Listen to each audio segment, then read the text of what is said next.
Let's start our presentation. Good day to Dr. Mohammad Ramlan bin Mohammad Arshad. I am Tilaka, M. Sivam, metric number 276233. I am from Malacca campus. Today I would like to present about the Westminster system in public administration. In this content, we can see the introduction, history of Westminster system in Malaysia, Westminster system in public administration, advantage of Westminster system, downside of Westminster system, and conclusion. Introduction. The Westminster system is a democratic parliamentary framework of governance with its roots in the United Kingdom. Named after the Palace of Westminster, the home of the UK Parliament, this system has been widely adopted by various countries, especially former British colonies. One of the fundamental features is the concept of parliamentary sovereignty, where Parliament holds the supreme legal authority and can create or abolish any law. The system typically involves a constitutional monarchy, with a monarchy serving as the ceremonial head of state and a prime minister as the head of government. The prime minister was usually the leader of the political party with the most seats in the lower house of parliament. Oversees the day-to-day operation of the government and the implements of law. The cabinets, comprised of senior government ministers selected by the Prime Minister, plays a key role in policy making and administration. The Parliament itself is a bicameral, consisting of a lower house and upper house, and operates on the principle of responsible government where the executive is accountable to the legislature. The Westminster system distribution of powers means that members of the executive branch are also members of the legislative branch. Furthermore, the first pass of the post-electoral system is often utilized, determining that the candidate with the most votes in a constitution secure a seat in the lower house. The system has been embraced by various nations, each incorporating this unique adoption while upholding the core principle of the Westminster model. While about the history of Westminster system, is rooted in the development of parliament institution in medieval England, with a significant milestone occurring during the 17th and 18th centuries.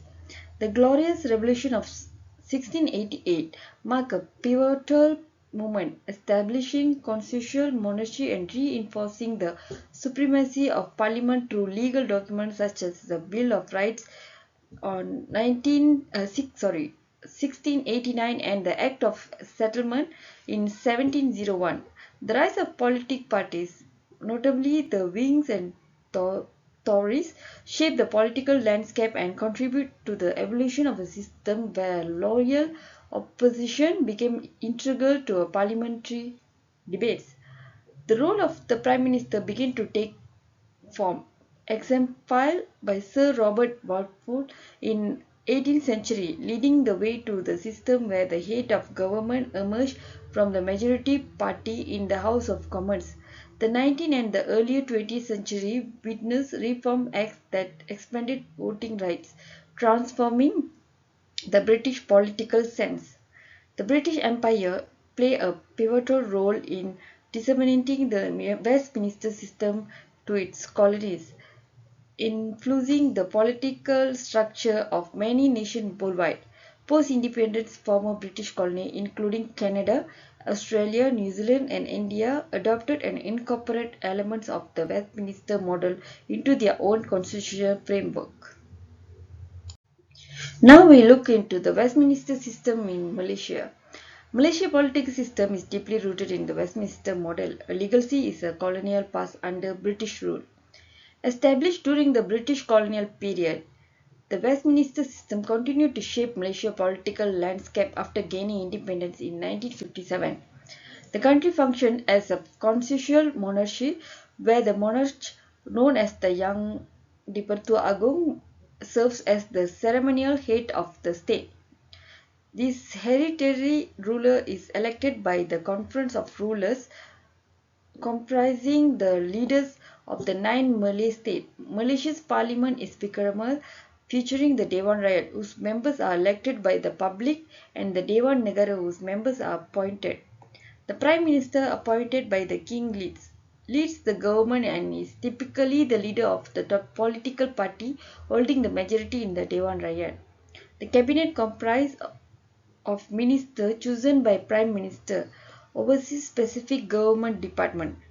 Election follow a first past the post system, and parliamentary sovereignty remains a cornerstone, with law enacted through the legality process. The Westminster principle of the rule of law, collective ministerial responsibility, and the question time in Parliament are integral components of Malaysia political framework.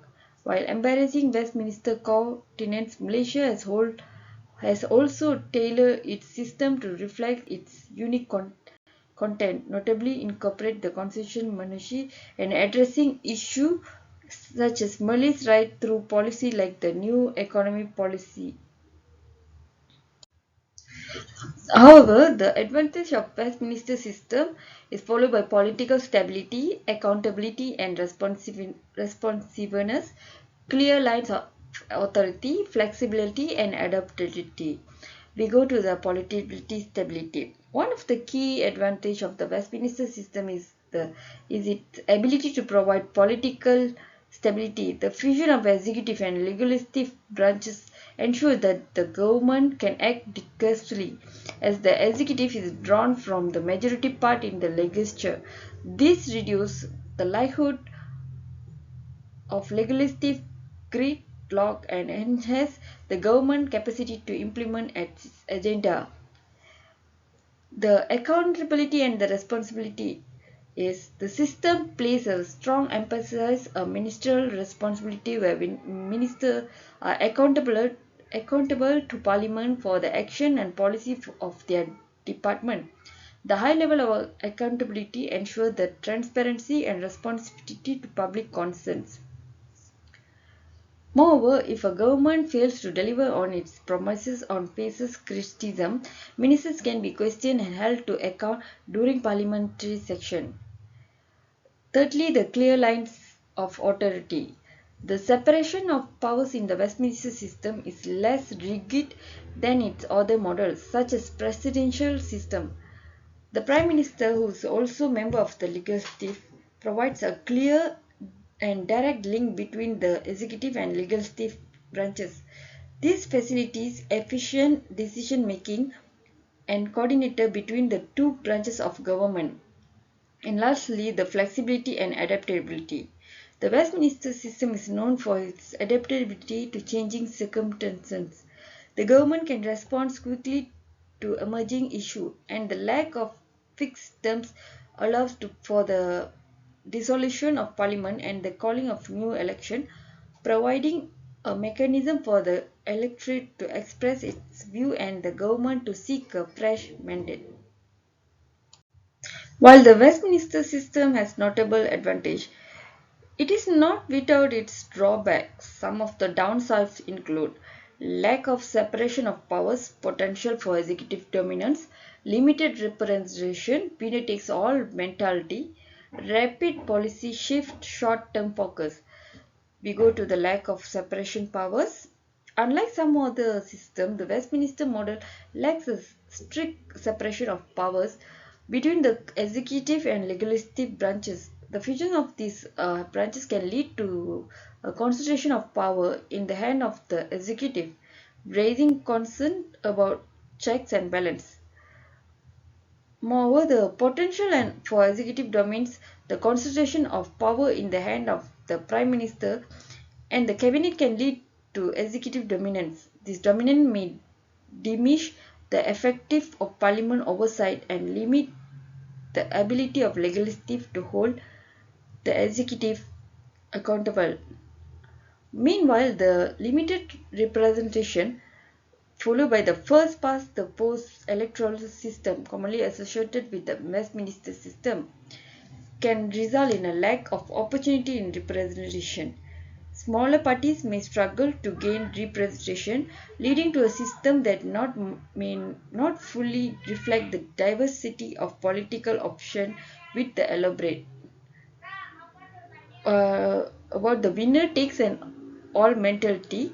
It's like that the system often fosters a winner takes all mentality where the party with the majority of seats and the legislature exercise significant control. This can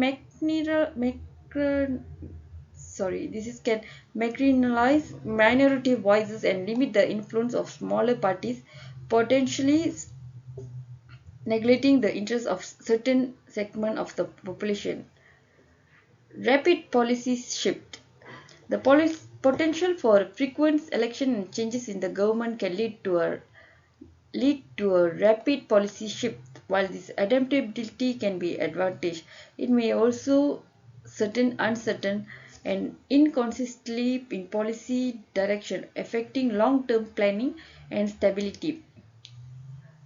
Meanwhile, in the short-term focus, they need to for government to secure re-election may result in a short-term focus on a policy that, while immediate electoral benefit, long-term and complex issue may receive less attention as a government prioritizes policies that resonate with voters in the short term.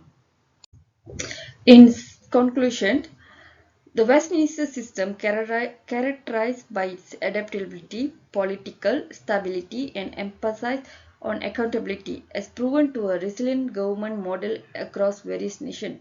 Its ability to evolve gradually allows it to withstand changes in political landscape, contributing to its enduring representations worldwide. The fusion of executive and legislative branches ensure political stability and efficient decision making, while ministerial accountability to Parliament promotes transparency. Until here today, my presentation. Thank you so much.